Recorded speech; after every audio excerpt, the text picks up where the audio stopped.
Fakti se Kosova do të mbajë zgjedhje parlamentare 3 ditë para fundit të vitit i ka dhënë asaj mundësinë ligjore që në vitin e ri të funksionojë me buxhetin e vjetër për së paku 2 muaj.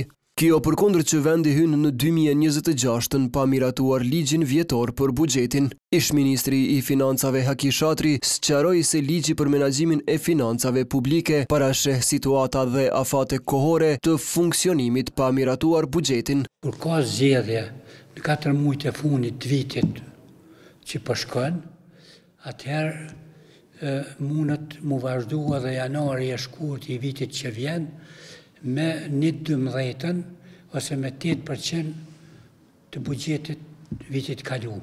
Pra një mesatare mujore e vitit 2025 shfrytëzohet në janar, po aq edhe në shkurt 2026. Po të mos ishin shpallur zgjedhjet para fundit të vitit, ai sqaroi se do të kishte buxhet vetëm për 1 muaj më 2026 dhe do të rrezikojë seriozisht bllokimi i shtetit. Pasi tha se për shfrytëzimin e buxhetit për 2 muajt e parë të vitit të ri nuk ka nevojë për ndonjë vendim, Shatri theksoi se teorikisht nëse dikush nuk do bllokad, ekziston mundësia që buxheti të zgjatet edhe për muajin e tretë. Sipas numrave, ka mundësi sepse janë, të thonë tash funi i dhëtorit zgjedhjet, po supozoj 1 muaj dhe bëhen rezultatet, certifikohen e tjera, edhe gjatë shkurtit mundet paktën kuvendi mu konstituu.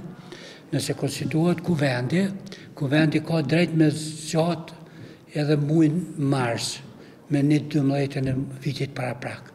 Kështu që krijohet një hapësinë. Në çfarëdo rrethone, sipas ligjit për menaxhimin e financave publike për vazhdimin e buxhetit për te muajit të dytë, është e domosdoshme vendimmarrja në kuvend, qoftë për miratimin e ligjit vjetor për buxhetin, qoftë për zgjatjen për 1 muaj shtesë.